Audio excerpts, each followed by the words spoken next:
Have you ever wondered what it feels like when your own family steals your future and throws you onto the street in the freezing winter? 10 years later, they fall to their knees begging you to save the exact asset they bought with your stolen money. Do not judge how I destroyed my own brother until you hear how I bought his debt from the shadows. This is not just revenge. This is an absolute psychological chess match. Hello to all the wonderful listeners of Maya Revenge Stories. We want to sincerely thank you for your constant support, but recently YouTube has completely demonetized our channel, leaving us with absolutely no budget to continue operating.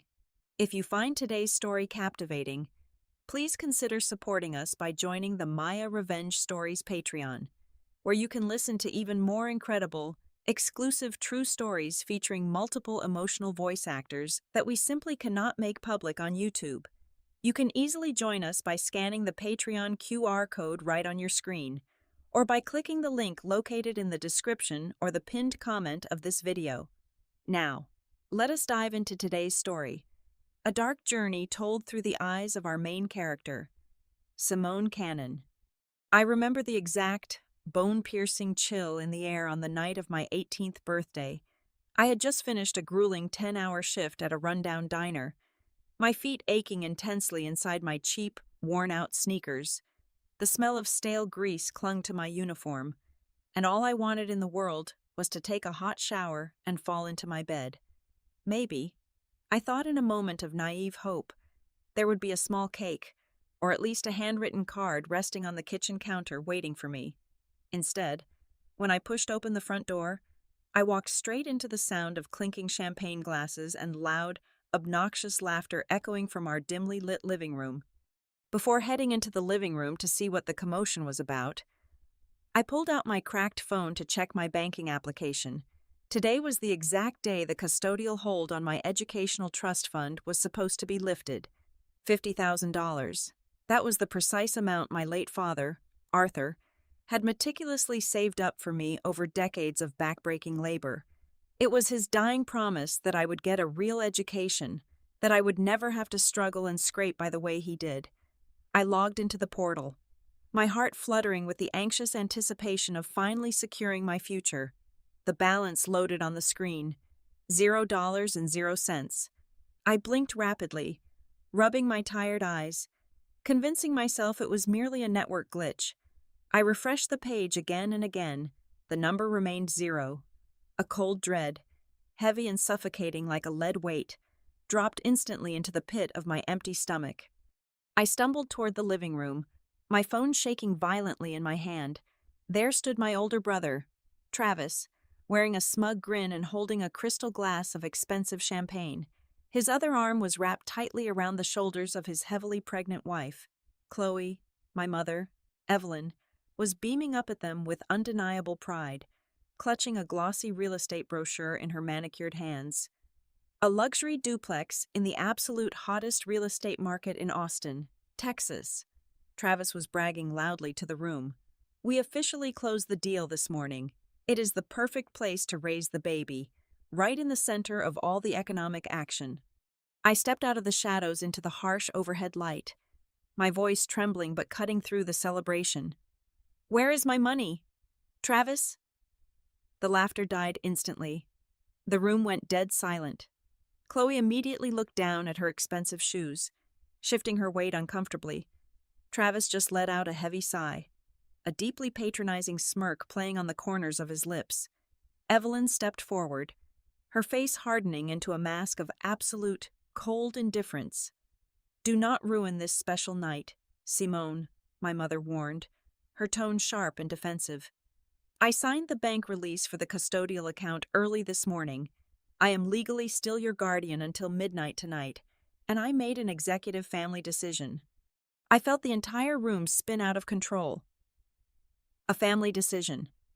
You gave him my entire college fund. Dad left that money specifically for my university tuition. Your brother is having a child, Evelyn snapped back aggressively, crossing her arms defensively over her chest. He desperately needed a substantial down payment to secure that Austin duplex. He needs to settle his new family down and build equity. You are just 18. You are still young and unburdened. You can go to a local community college, pick up some extra waitressing shifts, and fend for yourself. Travis needs this financial boost far more than you do right now. The absolute betrayal hit me so hard my vision blurred and I could barely breathe. My own mother, the woman supposed to protect me, had robbed me blind in broad daylight to subsidize my brother's lavish, unearned lifestyle. I turned to face Travis, tears of pure, unadulterated rage burning hot in my eyes. That was $50,000 of our dead father's sweat and blood. I desperately needed that for my degree. I was going to be a cybersecurity engineer. Travis let out a harsh, mocking laugh that echoed cruelly off the living room walls. A cybersecurity engineer. Listen to yourself. Simone, that dream is completely delusional and pathetic. You are a diner waitress who barely scraped through standard high school classes. You were going to waste all that money on a useless, failing degree anyway. My family's comfort and my unborn child's future are actually important. Be a useful sister for once in your miserable life and just accept it. The sheer, unvarnished audacity of his words snapped whatever tiny shred of restraint I had left inside my soul. I screamed at them with everything I had. I called Travis a pathetic thief, a coward, and a leech. I looked my mother dead in the eyes and told her she was a disgusting traitor to my father's memory. The screaming match was so vicious it literally rattled the glass in the window panes. But I was fighting a desperate battle I had already lost hours ago. Evelyn's face contorted with blind fury. She marched aggressively over to me, grabbed my wrist with bruising force, and yanked my only house key right off my metal keychain. "Get out!" she hissed, her voice dripping with pure venom. "I will not have you standing here disrespecting your older brother and terrorizing this family under my own roof. Get out of my house right now." "It is freezing out there," I choked out, the horrifying reality of the situation finally crashing down on my shoulders. Where am I supposed to go in the middle of the night? Evelyn simply did not care. She stomped over to the hallway closet, grabbed my small, cheap overnight suitcase, shoved it violently into my chest, and literally pushed me out the front door into the biting, unforgiving winter wind. The heavy oak front door slammed shut right in my face, and the loud metallic click of the deadbolt locking echoed in the silent night. Just like that, with one turn of a lock, I was entirely erased from the family. I dragged my heavy feet across the frosted lawn to my beat-up, rusty old Ford Focus parked on the dark street. My hands were completely numb, shaking uncontrollably as I turned the ignition, praying silently that the dying engine would somehow turn over. It sputtered to life, and I drove aimlessly through the desolate city streets until I finally found the empty, cracked asphalt parking lot of the Crescent Moon laundromat. The broken neon sign above flickered endlessly, casting a sickly pale yellow light over my freezing car. I turned off the engine to save my precious few drops of gas, the freezing winter temperature immediately seeping right through the thin, poorly insulated car windows. I curled myself into a tight, shivering ball in the cramped driver's seat, pulling my flimsy denim jacket over my head to trap my own breath. I reached deep into my coat pocket and pulled out my father's old, scratched silver pocket watch, the absolute only physical keepsake I had left of the man who truly loved me. I clutched the cold metal tightly to my chest, my tears freezing rapidly on my pale cheeks, on the exact night of my 18th birthday, brutally stripped of my entire inheritance, betrayed by my own flesh and blood, and permanently exiled from my childhood home. I stared out into the pitch-black darkness and faced the terrifying, absolute reality. I was completely, undeniably homeless. But as the freezing wind howled outside my shattered window, a dark, quiet fire of vengeance had just been lit deep inside my soul. For the next 8 months, my existence was reduced to a brutal, exhausting cycle of pure survival. I lived a grueling double life that ground me down to the very bone. By day, I scrubbed floors and wiped down lint traps as a cleaner at that exact same Crescent Moon laundromat where I had spent my first homeless night. The harsh scent of industrial bleach and cheap fabric softener became permanently embedded in my skin. By night, I was a ghost haunting the city. I slept curled up in the back seat of my rusty car, constantly moving between dimly lit truck stops and busy hospital parking lots just to avoid the police tapping on my window. I learned to sleep with one eye open, gripping a heavy metal flashlight under my makeshift blanket, terrified of every passing shadow and sudden noise. Every single morning, I dragged myself to the local bank branches, begging for student loans. Every single application ended in the exact same humiliating rejection. Without a credit history and without an adult cosigner, I was financially invisible to the system. My family had completely severed all ties. They blocked my phone number and acted as if I had simply died, but I could still see them. During my short lunch breaks, I would sit on the cold concrete behind the laundromat, staring at the cracked screen of my phone, scrolling through social media. Travis and Chloe were constantly posting glossy, filtered photos of their perfect new life. They posted pictures painting the nursery, hosting lavish dinner parties, and boasting about their gorgeous Austin dream home. Every single smile, every expensive piece of furniture, was bought and paid for with my stolen future. The injustice of it tasted like poison in the back of my throat, but I refused to let it kill me. I realized very quickly that anger alone would not put a roof over my head. I needed a weapon, and my weapon was going to be my mind. Every evening, the moment my cleaning shift ended, I dragged my exhausted body to the downtown public library. It was the only place in the city that offered free warmth, safety, and a reliable internet connection. I spent $40 at a local pawn shop to buy a battered, second-hand laptop with a missing spacebar and a battery that only held a charge for 20 minutes. Plugged into a wall outlet in the darkest, most isolated corner of the library, I dove headfirst into the complex world of coding and ethical hacking. The digital realm became my absolute sanctuary. Out there in the real world, I was just a homeless girl smelling of bleach. But inside the network, there was no poverty, no nepotism, and no deceit. There was only raw logic, elegant architecture, and the beautiful, undeniable truth of the code. I studied relentlessly. I devoured free online textbooks, reverse-engineered complex malware, and practiced penetrating secure networks in simulated environments. Then, late one rainy Tuesday evening, everything shifted. I was probing the external network infrastructure of a massive regional financial corporation just for practice. I was not trying to cause damage. I was just mapping their defenses. Suddenly, I slipped right through.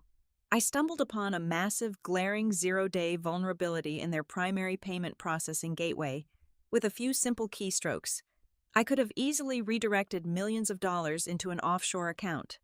The temptation whispered in my ear, promising a warm bed and hot meals for the rest of my life. But I was not Travis. I was not a thief. Instead of exploiting the catastrophic flaw, I meticulously patched the entry point from the inside so no one else could follow me. I wrote a detailed, highly technical diagnostic report exposing the vulnerability. Before I sent the anonymous email to the corporate security team, I left a custom, hidden string of code buried deep in their system architecture. It was an elegant, invisible signature, a digital fingerprint proving exactly who had saved them from total ruin. I thought that would be the end of it. 3 days later, I was sitting in my usual corner at the library, typing furiously on my broken keyboard, when a tall, distinguished man in a sharp gray suit pulled out the chair across from me. He placed a thick printed file on the table. It was my diagnostic report, alongside lines of network tracing data. It took me 72 solid hours and every trick I know to track the routing protocols back to this exact public IP address, the man said, his voice a low, commanding rumble. He looked at my worn-out clothes, my exhausted face, and the pathetic humming machine under my hands. I am Dr. Vance. I operate as an independent cybersecurity auditor for the financial sector. When my client handed me your patch, I expected to hunt down a team of elite, state-sponsored hackers. I did not expect to find a teenager working on a machine that belongs in a recycling bin. I froze, my heart pounding against my ribs, ready to grab my bag and run. But Dr. Vance simply slid a sleek, silver business card across the table. His eyes held no pity, only profound, immense respect. "The architectural elegance of your code is staggering," he continued softly. "You possess a talent that cannot be taught in a standard classroom. It is a raw, instinctual genius. You do not belong out there on the streets fighting for scraps. You belong in the vanguard." He did not just offer me empty praise. That very afternoon, Dr. Vance personally sponsored me for an exclusive, highly accelerated technical scholarship program that he oversaw. He bypassed every bureaucratic roadblock, completely ignoring my lack of a high school diploma or a financial cosigner, but he did not stop there. He immediately hired me as a junior data analyst at his private firm, Aegis Cyber Networks, for the first time in nearly a year. I looked at a man and did not see the potential for betrayal. I saw a lifeline. I reached out, took the business card, and finally stepped out of the freezing dark. Stepping through the sleek glass doors of Aegis Cyber Networks, I made a conscious decision to completely erase the girl who had slept shivering in a rusty Ford Focus. I told absolutely no one at the firm about the bleak laundromat, the terrifying nights in hospital parking lots, or the bitter sting of familial betrayal. Instead, I channeled every single ounce of my deep-rooted trauma into raw, unyielding, terrifying ambition. I worked a grueling 16 hours a day, burning through the quiet nights with a singular, obsessive focus that bordered on madness. While my peers took leisurely weekends off to socialize and relax, I locked myself away inside the humming server room, meticulously writing and rewriting highly complex algorithms. My goal was never just to be considered a good employee. I wanted to become completely untouchable. After 3 brutal years of relentless, agonizing grinding, I achieved exactly that. I successfully engineered a proprietary data encryption protocol, so architecturally dense and infinitely shifting that it was mathematically impossible for anyone to crack. It was a flawless digital fortress, and I alone held the master key. By the time I turned 24, the rigid corporate structure of Aegis could no longer contain my expanding vision. With Dr. Vance offering his proud blessing and securing a highly substantial seed investment for me, I broke away to forge my own independent empire. I officially founded Vanguard Cryptography, armed entirely with my revolutionary, unbreakable protocol. I aggressively pitched my services to the most secure and paranoid institutions in the country. The response was overwhelming. Within just 18 short months, my exclusive client roster included massive multinational banks, aggressive defense contractors, and top-tier federal intelligence agencies. We provided the invisible, impenetrable digital shields that protected billions of dollars in assets and highly classified national secrets. The financial growth of the company was absolutely explosive. Revenue flowed into my accounts like a torrential, unstoppable river, far beyond anything my younger self could have ever comprehended. I rapidly became a self-made millionaire many times over, possessing a massive, truly terrifying amount of liquid wealth. I could have easily bought a fleet of exotic sports cars, purchased a sprawling mansion, or plastered my smiling face on the glossy covers of prestigious financial magazines, but I deliberately chose the absolute opposite path. I meticulously structured my various holding companies through dense layers of blind trusts and obscure offshore entities. I lived quietly and comfortably in a sleek, highly secured downtown penthouse, completely avoiding press cameras, flashy public relations events, and social media entirely. I remained an anonymous, untouchable ghost in the bustling financial world. I demanded absolute secrecy, because I knew deep in my bones that if my estranged family caught even a single, fleeting whisper of my massive success, they would immediately come crawling back with outstretched, greedy hands long before my trap was fully set. While I was quietly building my impenetrable fortress of wealth, I hired an incredibly expensive, elite private investigator to keep a very close, constant eye on the exact people who had cruelly thrown me away. Every single financial move Travis made was meticulously documented and delivered securely directly to my highly encrypted private inbox. Reading through those detailed financial reports every month was like watching a spectacular slow-motion car crash. Travis was an absolute slave to his own blinding arrogance, to frantically maintain his pathetic, hollow illusion of success on the internet. He had recklessly remortgaged that luxurious Austin duplex not just once, but three separate, disastrous times. He was bleeding massive amounts of cash every single day to lease luxury sports utility vehicles, purchase expensive designer watches, and throw money blindly into ridiculous phantom technology startups that never produced a single viable line of code. He was drowning hopelessly in a sea of toxic debt, desperately trying to look exactly like the millionaire that I actually was. The most pathetic revelation, however, involved my mother.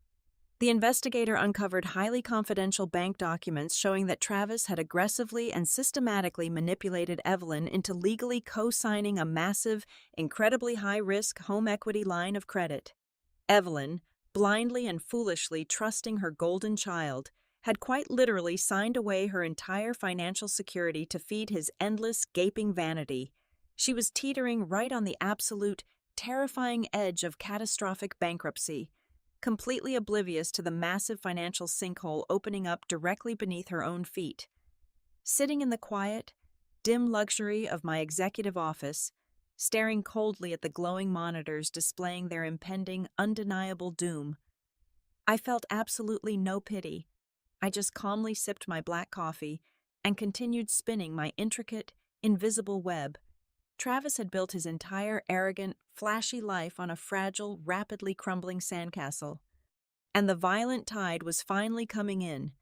I did not need to aggressively push him over the edge. I just needed to patiently wait for the exact moment the freezing water hit his feet. I knew, with absolute, terrifying certainty, that day was rapidly approaching. Exactly 10 years to the day after that freezing winter night, my encrypted private secure line buzzed. I had set up a specific, untraceable dummy phone number attached to a fake digital footprint just in case my past ever tried to crawl out of the grave. I picked up the receiver and listened to the dead air. Then, a voice I had not heard in a decade drifted through the speaker, dripping with a sickening, artificial sweetness.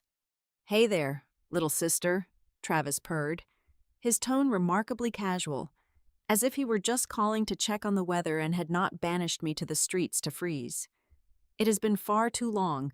I have really been thinking about you lately." I leaned back in my Italian leather executive chair, looking out over the sprawling city skyline from my penthouse office. A cold, sharp smile touched my lips. "Hello, Travis?" "Listen, Simone," he continued, immediately adopting a solemn, heavy tone that felt entirely rehearsed. "I am reaching out because we are dealing with a bit of a family crisis. Mom is not doing well. Her health is failing rapidly, and the stress is really taking a terrible toll on her fragile heart. I know we had our silly little misunderstandings in the past, but family is family, right? We need to stick together during these dark times." I knew for an absolute fact, thanks to my private investigator, that Evelyn had just played 18 holes of golf the previous Tuesday and was in perfect physical condition. He was shamelessly weaponizing a completely fabricated illness to crack my emotional armor.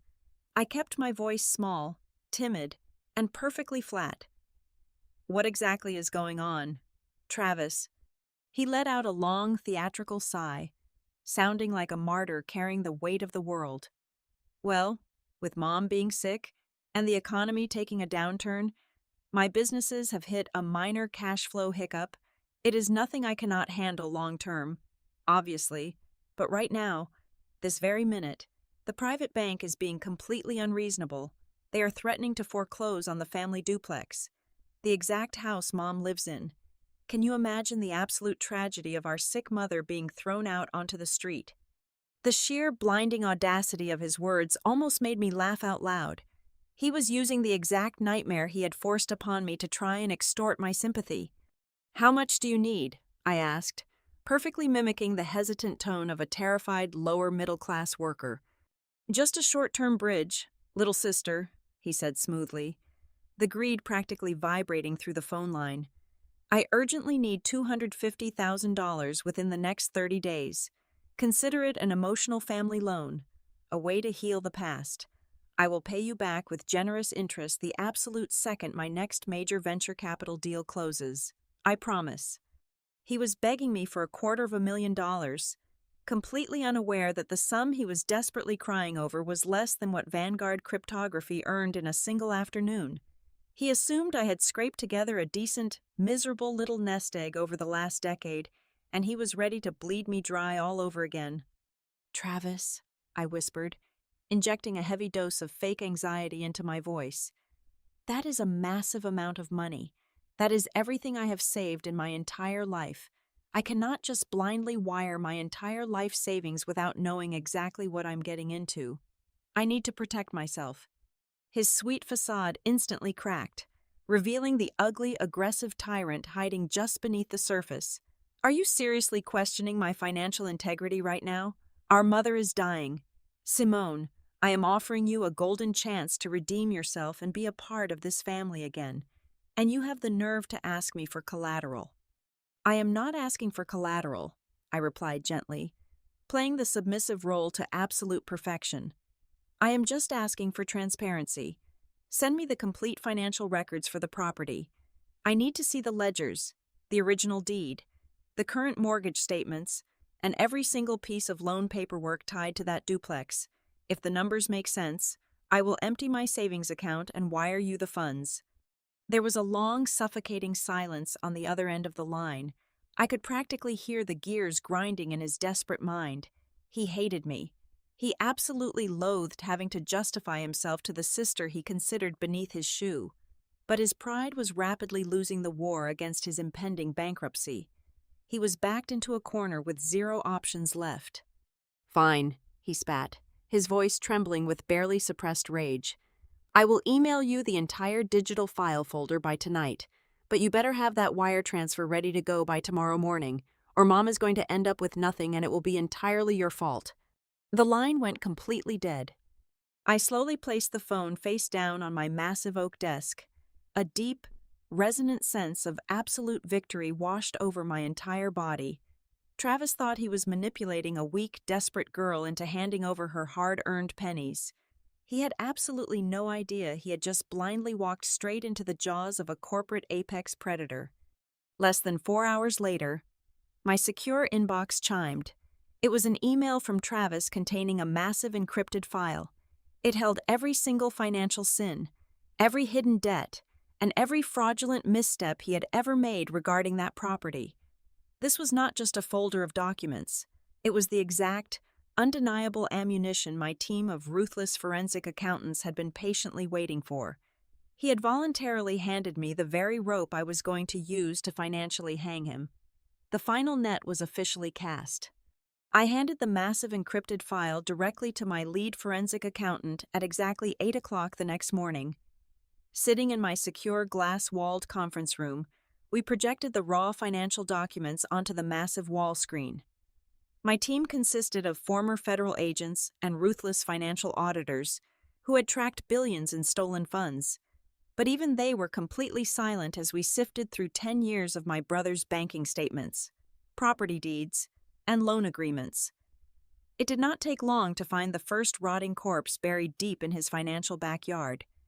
Hidden inside the original trust fund transfer records from a decade ago, we found a single, poorly scanned document that made my blood run absolutely cold. It was a formal legal waiver, a binding document releasing the central bank from any liability regarding the premature withdrawal of my educational funds. At the very bottom of the page, resting right next to my mother's signature, was my own signature, but I had never signed that paper. I was serving a 10-hour shift at the diner on that specific date. Travis had meticulously forged my handwriting to bypass the bank's final security check. He did not just manipulate our mother into handing over the money. He committed a direct, undeniable act of criminal felony fraud, because the forged document was tied to a continuous, federally backed real estate enterprise. The statute of limitations remained entirely active. I had him dead to rights on a massive federal crime. But my brother was not just a simple thief. He was a calculated, heartless monster. As my legal team dug aggressively into the current ownership structure of the Austin property, we uncovered a second, far more disgusting truth.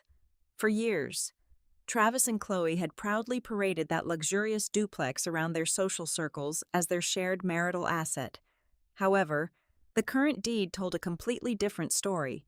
2 years ago, right around the time his phantom tech startups started actively failing, Travis had quietly transferred the primary ownership of the property into a highly obfuscated shell company. We traced the corporate registry of that anonymous entity back to a registered agent operating out of a tiny strip mall in Delaware. Travis was the sole managing member. Chloe's name was completely erased from the paperwork. He had intentionally siphoned all the remaining equity out of the house and shifted the massive, toxic liabilities entirely onto the marital estate. His master plan was sickeningly clear to anyone who understood financial law. He was preparing to file for a sudden divorce, declare personal bankruptcy to wipe his hands clean, and vanish into the night with the hidden corporate assets. He was planning to leave his devoted wife and their innocent children completely homeless and drowning in a mountain of debt he had created. He thought he was a brilliant criminal mastermind playing chess with a bunch of naive, unsuspecting pawns. He had absolutely no idea he was sitting on a board I entirely controlled from the shadows. If I simply wired him the $250,000, he would just funnel the cash directly into his Delaware shell company and abandon his family anyway. I needed a completely different, far more lethal approach. I instructed my chief financial officer to immediately activate one of our dormant, completely anonymous offshore subsidiaries. Through a rapid series of complex, untraceable corporate maneuvers, my legal team directly contacted the aggressive private lending firm holding the primary mortgage on the duplex. Those private lenders were exhausted from dealing with my brother's empty promises and missed payments. They viewed the loan as a highly toxic asset and wanted it completely off their books. My subsidiary offered to purchase the entire bad debt portfolio in pure cash, effectively buying out the loan at a slight premium to guarantee a rapid closing.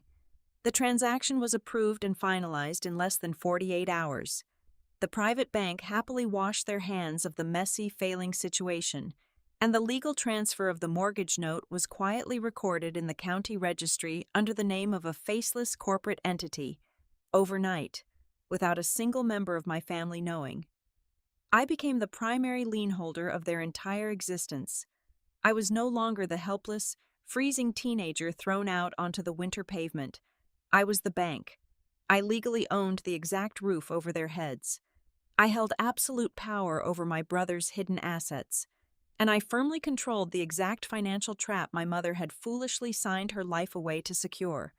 With all the heavy chess pieces perfectly locked into their final, fatal positions, I picked up my secure phone and called my brother back. I told him I had reviewed the files and felt completely moved by our mother's tragic, failing health. I kept my voice soft, practically trembling with manufactured sibling loyalty and fear. I told him I had managed to liquidate my entire retirement account and would be bringing a certified cashier's check for the full amount directly to Austin. Travis was practically salivating through the speaker. He immediately insisted on hosting a grand family dinner at the duplex the following evening to celebrate our beautiful, long-overdue reunion and accept the funds in person.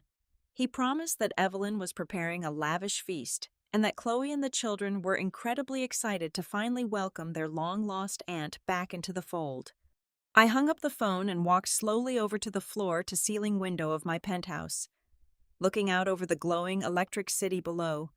At that very moment, Travis and Evelyn were currently running around their stolen house, eagerly setting the dining table, polishing their expensive wine glasses, and preparing a disgusting mountain of fake flattery. They genuinely believed the naive, stupid little sister was driving across the state to save them from the devastating consequences of their own horrific actions. They thought they were about to feast on my flesh and steal my future one last time. I straightened the lapels of my tailored suit jacket, a cold, absolute calm settling entirely over my soul. I was going to attend that charming family dinner, but I was absolutely not bringing a check. I was bringing a guillotine. The heavy oak front door of the Austin duplex looked exactly the same as it did on that freezing night 10 years ago.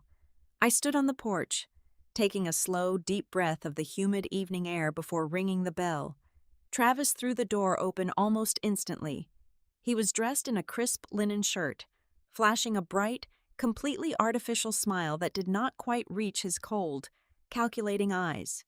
"Simone," he exclaimed loudly, pulling me into a rigid, uncomfortable embrace. "Look at you. It has been way too long. Come in, come in. We have a beautiful roast in the oven and the wine is already breathing." I stepped past him into the extravagant foyer. Evelyn rushed out of the gourmet kitchen, wiping her hands on a pristine apron. She looked perfectly healthy, heavily tanned, and dripping in expensive jewelry, completely shattering the pathetic illusion of a dying, frail mother. Chloe trailed behind her, holding a toddler on her hip, her face etched with deep, unmistakable exhaustion. They guided me into the formal dining room, where a lavish feast was laid out under a glittering chandelier. For the first 20 minutes, Travis relentlessly played the role of the benevolent patriarch. He poured the expensive red wine, loudly reminisced about fake, happy childhood memories, and continuously talked about how this generous family loan was going to bring us all back together. "So, little sister," Travis finally said, leaning back in his velvet chair and wiping his mouth with a linen napkin. The greedy anticipation in his voice was palpable. "Did you bring the cashier's check? The bank deadline is tomorrow morning, and we really need to finalize this little hiccup tonight." I slowly reached into my sleek leather briefcase. I did not pull out a single piece of paper representing $250,000. Instead, I pulled out a massive, heavy stack of bound legal documents and dropped it directly onto the center of the dining table with a loud, resounding thud that made the crystal wine glasses rattle. "There is no check, Travis," I said, my voice dropping to a chilling, absolute calm. "Because you do not owe the private bank anymore. I bought your toxic mortgage portfolio yesterday morning through a blind corporate subsidiary. I am the sole owner of the exact debt crushing this house. I am your bank." The color instantly drained from Travis's face, leaving him looking like a terrified ghost. Evelyn gasped loudly, clutching her chest. "Simone, what are you talking about? You are a waitress. How could you possibly buy a luxury mortgage?" "I stopped being a waitress 10 years ago," I replied coldly, never taking my eyes off my brother. "I built an empire in cybersecurity, and I used my resources to dig up every single rotting corpse you buried in your financial backyard."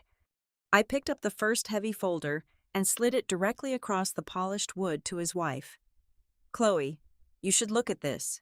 For 2 years, you thought you were building equity in a shared marital home, but your husband secretly transferred the entire primary deed to a hidden shell company in Delaware, completely erasing your name. He aggressively drained all the equity to fund his pathetic lifestyle and dumped the remaining toxic liabilities directly onto the marital estate. He was planning to file for a surprise divorce next month, declare personal bankruptcy, and leave you and your children completely homeless and drowning in his debt." Chloe stared blankly at the corporate registry documents, her hands trembling violently. She looked up at Travis, her eyes wide with absolute horror and realization. "Is this true? You were going to abandon us?" Travis stammered, frantically waving his hands. "Chloe, sweetheart, you do not understand corporate structures. It is just a tax mitigation strategy." "Do not lie to her," I snapped, my voice echoing off the high ceilings like a gunshot. I turned my attention to my mother, sliding a single, perfectly preserved scan of a 10-year-old document across the table. "Evelyn, look closely at that signature. 10 years ago, you allowed Travis to steal my educational fund, but the bank required my signature on the final release waiver. I never signed it. Travis forged my signature. He committed federal wire and bank fraud, a massive felony. And because you signed it right next to his forgery, you are an accessory to a continuous federal crime. Your precious golden boy did not just steal my future. He put you at risk of spending the rest of your life in a federal prison." Evelyn stared at the paper, her jaw dropping open in pure, unadulterated terror. She looked at Travis, the realization finally crashing down that the son she worshipped was a complete, remorseless parasite. "You have completely ruined this family," Travis screamed, slamming his fists on the table. His charming facade entirely shattered. His face was purple with pure rage. "You came here just to destroy me." "No," I replied, standing up slowly and looking down at him with absolute, undeniable authority.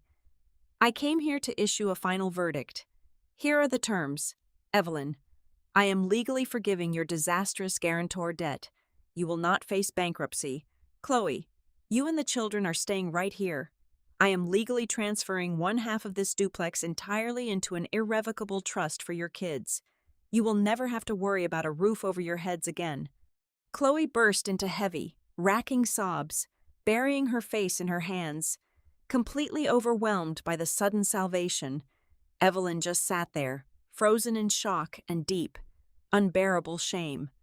I turned back to Travis, sliding a final, legally binding transfer deed across the table, along with a black ink pen. "As for you, Travis, you will sign this document right now, legally transferring every single remaining asset and corporate entity you own directly to me. Then, you will pack a single overnight bag, and you will leave the state of Texas tonight. You will walk out that front door with absolutely nothing, exactly like you forced me to do 10 years ago. If you refuse, or if you ever try to contact any of us again, I will personally hand the forgery evidence to the Federal Bureau of Investigation tomorrow morning. You will rot in a federal cell for a very long time. Choose right now." Travis looked desperately around the room, begging silently for help, but Chloe turned her back to him, shielding her child. Evelyn looked away, tears of regret pouring down her cheeks. He had absolutely no one left. With his hands shaking so violently he could barely hold the pen. He scrawled his name on the final transfer deed, surrendering his entire life. 2 hours later, I stood on the front lawn, watching Travis drive away in his leased car, vanishing into the dark, completely broken and penniless. I did not feel a single drop of pity. I felt pure, absolute clarity. Over the next 6 months, I completely renovated the empty half of the duplex.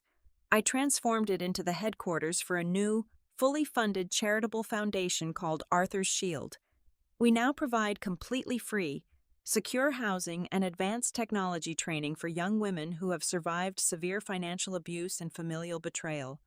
When I finally walked away from that house for the last time, I realized something profound. I did not carry any hatred in my heart anymore. I possessed absolute freedom. I took the exact symbol of my family's betrayal and brutally forged it into an impenetrable fortress for the vulnerable. I rewrote the entire definition of revenge. Thank you so much to all of our amazing listeners for tuning in to this journey. Where are you listening to this story from right now? Please let us know in the comments below. If you found today's story powerful and captivating, please consider helping us keep the channel alive by joining the Maya Revenge Stories Patreon. There, you can listen to our very best, highly exclusive true stories that we simply cannot make public on YouTube. You can join right now by scanning the Patreon QR code directly on your screen, or by clicking the link in the description or the pinned comment. Stay strong, and we will see you in the next story.